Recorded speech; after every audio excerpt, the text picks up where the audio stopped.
ChatGPT can make your entire PowerPoint presentation for you. Here's how.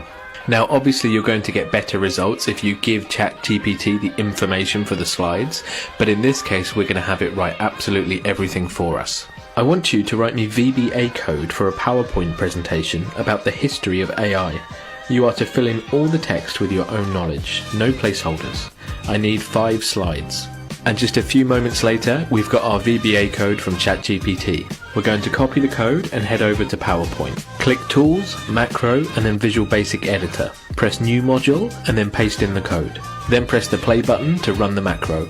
Now we have the slides, it's time to make them look nice. Just click Designer and choose one of the templates that PowerPoint gives you for each slide. And we're done. And of course you can make changes and edit the text in any way you like.